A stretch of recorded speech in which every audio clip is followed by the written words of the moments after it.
We're live. Hello, welcome to episode number 11 of Elite Extra. Extraordinary life support for people that lead extraordinary lives.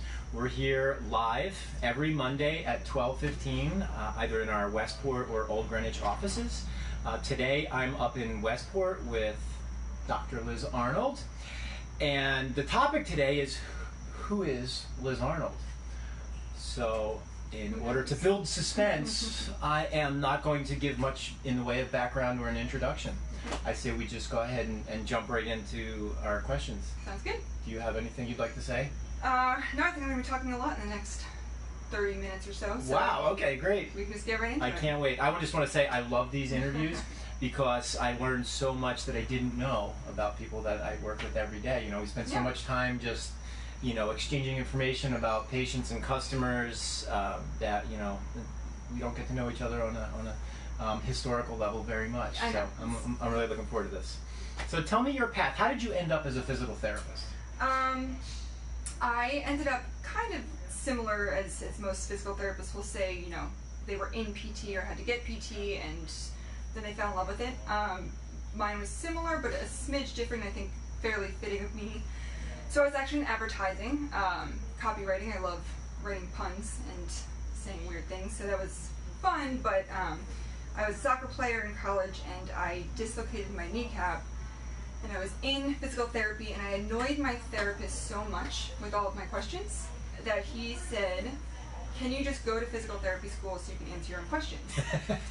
And at that point I was in a pivotal spot in my life where I wasn't sure what I wanted to do, and I just went, oh, yeah, I can do that.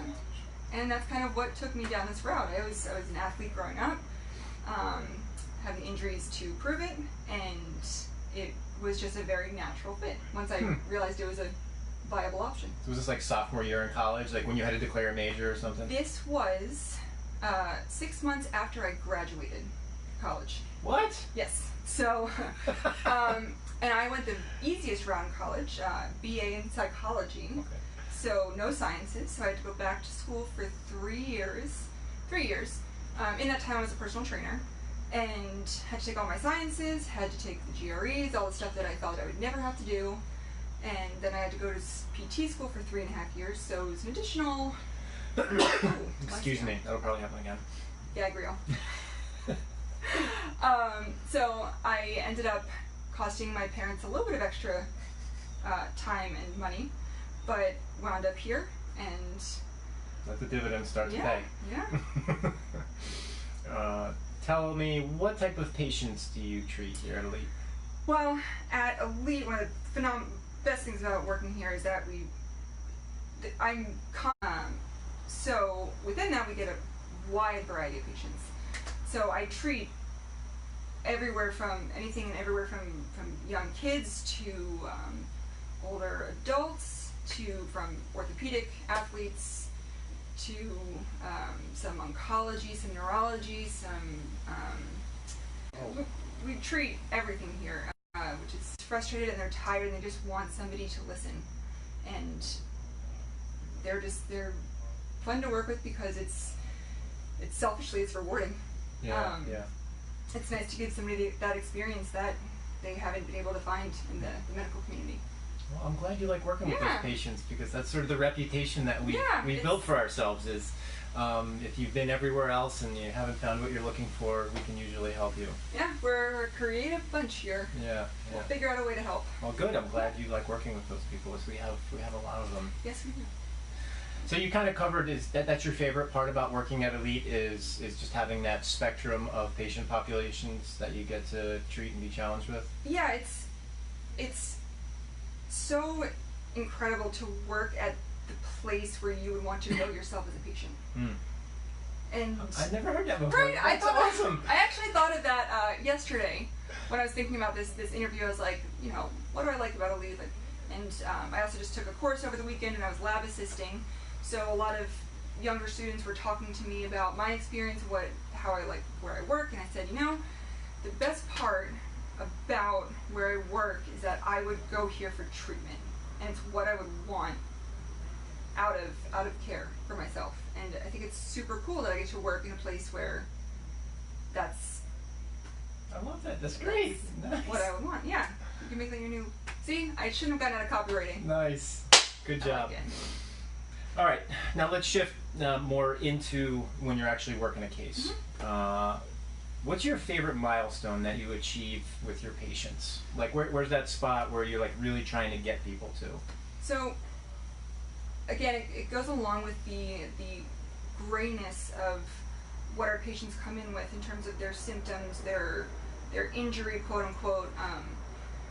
So my favorite aha moment is when I can get a patient to the point where they actually feel like they have control of their body again. Because so many people come in, they've been passed along, people have given them different solutions that they think are correct, but they tend to be all passive, and they tend to be facilitating this mindset that you're just kind of a passenger in your own body. And I really, really like giving patients the experience of knowing that they have so much more control over the situation being their bodies, than they thought. And it's the moment where a patient will come in and say, oh, I realize that if I move this way and if I contract these muscles, I don't have my pain anymore. And I go, that's what I want.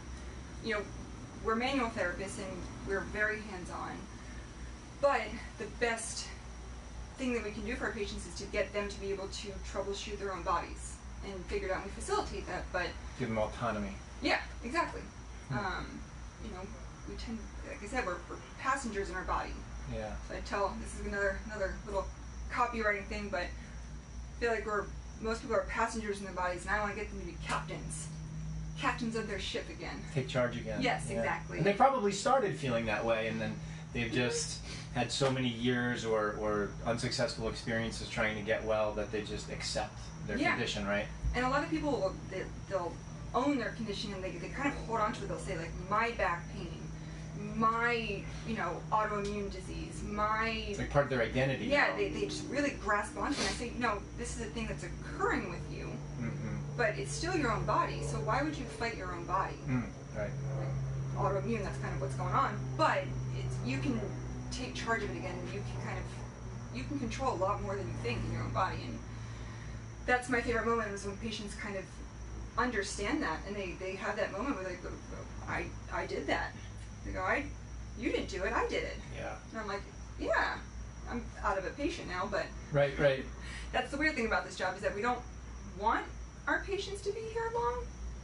We love them, but the best success is when... Patient education is huge. Yes. Right, yeah. We don't want them to come back for the same symptoms, the same injury again and again. I don't want to keep anybody longer than they need to be here. Okay.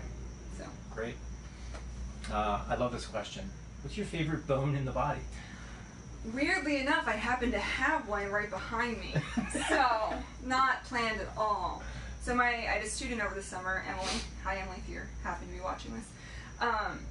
She gave this to me as my thank you present for the internship. So this is a sphenoid. It's like a sculpture. It looks like a few different things. This one looks like an alien from Men in Black. The one that's like in the guy's head. Or no, that's in the ship. No, Independence Day. That's what I'm thinking of. Too many Will Smith movies. Right. Yeah. So it looks like the little alien that was in the ship in Independence Day. So I don't know if you guys, how close that can get. But that's the sphenoid. So this bone it's in your head. It's right in here. And it transverses the skull. So, like behind your eyes, like deep inside the skull? Yeah. So your eyes actually sit kind of in this area. Okay. And then these, the pterygoid plates, you can actually get access to in the mouth. So, one thing that occurs frequently with patients is that, this is such a common thing for me, and I view the body all as just, it's part of the human, part of the whole, but it's anatomy. So, in my mind, if this is in the mouth, the best way to access it is through the mouth. So I start putting on my medical gloves, and I go, okay, we're going to treat this. I'm feeling it here. I'm like, okay, we're going to treat it. And I start putting on gloves, and they go, how? What? Excuse me. So I break this down, and I go, okay, so this is the bone. And I kind of put it against her, and I say, this part is in the mouth, and you can feel behind the back teeth. That's how I'm going to get there. So that's where I'm going. And they go, oh, okay, sure. Okay, I guess that makes sense. And then, you work it and you show them the difference afterwards, and they go, oh, wow, that does work. But I do like to show them that so that they just don't think that I'm going in their mouth for no reason. But yeah, so it looks like a little alien, and it highlights the fact that we're not symmetrical as humans. How does this highlight that we're not symmetrical? So we think that we have two of everything. Yeah. This goes between. Okay. So it kind of breaks up the fact that there's two sides to us. Right. And it kind of connects the two. Okay. Then there's other reasons why we're not symmetrical, obviously. Yeah. You can go down that route, discussing all the different stuff in the abdomen. Another day. Yeah, that's a longer talk. But so yeah, this is my favorite bone, sphenoid. That's a great answer. It's just, when you think about anatomy, you think of like rigid shapes and rigid structures and everything being fairly geometrical, and then you see this and you're like, it's like somebody took some like paint and just went right against a like board. the Rorschach. Yeah, I can never see that without sounding Blot test. Little tipsy. Uh-huh. But so yeah, it looks like one of those. Yeah. And it's weird to think. What do you see? I know. I keep seeing the alien. I see a bat. Yeah, but bat or butterfly is usually the terminology or the associations, and kind of judge people for what they see. Kind of like the test. Yes, this is my favorite bone. I love it. Thank you again, Emily, for it. I love showing it to people, and he sits on my shelf up here, which I don't think you guys can see. But he's gonna go back on. All right, so that's a logical lead into the next question. What's your favorite treatment tool? Ooh. So, trick question, patient education. Just kidding, that's a terrible joke. So, we have a lot of different treatment tools that, when we break out, look You want me to pick up the bag? Yeah, sure. We can bring it. So I work in two different offices. I work in Westport and in Old Greenwich. So I have to bring my bag with me back and forth, which leads to me having this bag of toys, which I don't think that they can see. I think it's a little bit too low. But, that's it's my hot be dog. Your favorite, yeah. Well, so this, so I got this at CVS, and I literally use it to protect my hands as I do a manipulation. So when I block in the back, so this just protects my hands, and it's a hot dog, and it's squishy, so that's fun. So we have a lot of different tools that look very interesting to help work soft tissue. But my favorite, mostly for the shock value, because when I pull it out, patients just look at me and go, where, and what, is the plunger with the Kong on top. Now I have to give Matt props for the Kong on top. He was the one that showed me this trick. So the plunger, so cupping, everyone knows about cupping now from the Olympics. You want to give an example? Well, I can fit it on your arm. Some people you can't. So this is kind of a larger form of cupping where you get this on and you can suction and lift away. I use this mostly on the patella. So the patella, with a lot of squats, you get a lot of compression on the kneecap itself against the femur, and it can create some discomfort. So plunge the kneecap, pull it out, don't pull the kneecap out. Pull it off, gets a little bit of gap in between, and it just makes for a much smoother motion. This side is the precarious side. The Kong we will use for resisted manipulations. So if I wanted, it works really well in an SI joint, and putting the little bit of the plunger in it makes for a little bit of hard surface. So we'll put it on a restricted area, and then just give a little percussion. My reason that I love this most is just patient reaction. Shock value. It's just hilarious. Also, what are you going to do with that? Yeah, especially after I just went in their mouth with gloves on. With gloves on, that I bust this thing out. They're like, what am I getting myself into here? It's like, listen, everything's connected. So this can work wonders. Okay, so don't be scared if you see this. Yes. Get some weird looks having that popping out of your bag, though. All right, our final question. It's a biggie. Okay. If you can impart any words of wisdom that applies to almost everyone, what would they be? So, are my pictures in the shot at all? Are your pictures? I don't believe they are, but you want to just bring them off the wall? Oh yeah, we can do that. I literally just hung them up right now. So, this is my last ditch attempts to still be involved in the creative world, so I made these for my room. This is my favorite Harry Potter quote, and I think that this applies, in general, Harry Potter applies to everyone all the time. Oh, yeah. Every other line, right, yeah. It's my favorite set of movies to watch. So, my favorite line from it, or conversation between Harry and Dumbledore, was in the last movie when he's in the little train, the weird train thing where he's like, heaven, heaven or whatever. And so Harry says, "Is this all real, or is it just happening inside of my head?" And Dumbledore comes back with, of course it's happening inside of your head, but why should that mean it's not real? So, going along the theme of people being passed through the medical community, a lot of people have been told it's all in your head. That's not wrong, but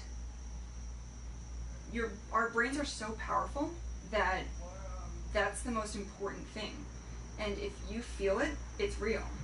So pain isn't always indicative or reflective of tissue damage, but it is indicative or reflective of the current state of your body. So I like to assure people that whatever they're feeling, I will believe. Have you ever said the words "you're not crazy"?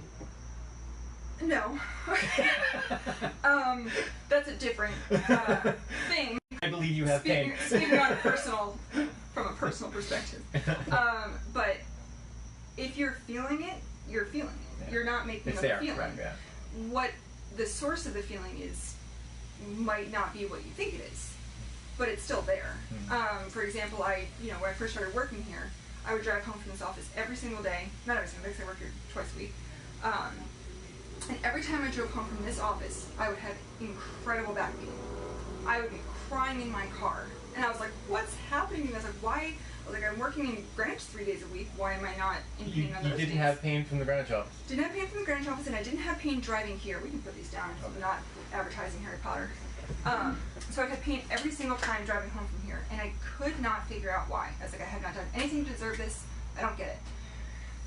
Then I realized when I was driving home, I was driving past my realtor's office, and in my car I had my check for her for $500 that I still owed her. And every day I drove home from here, I was too tired to actually go drop it off. So one day I was like, oh, I'm feeling guilt. That's what that is. My back pain is guilt manifesting. Whoa. So regardless, I was still feeling pain. I went and I finally I was going to say, did you drop the check off? So finally I was like, Liz, you just got to drop the check off. Yeah. I didn't do it. I mailed it to her. Even though I was driving by the office, I was just too tired.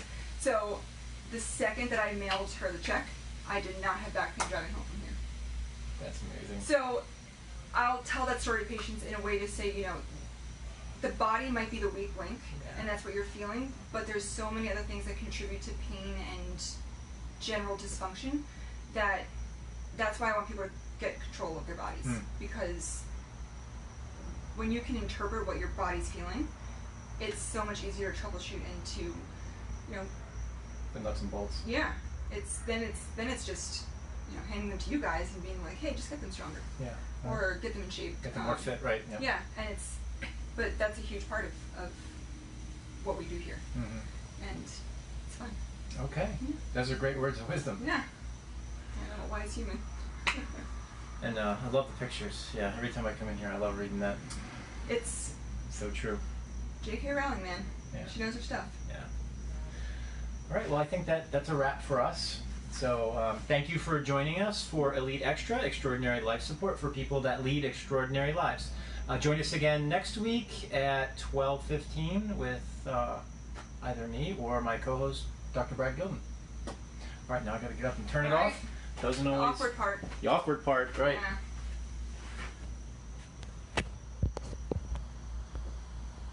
Now I'm just staring at the camera.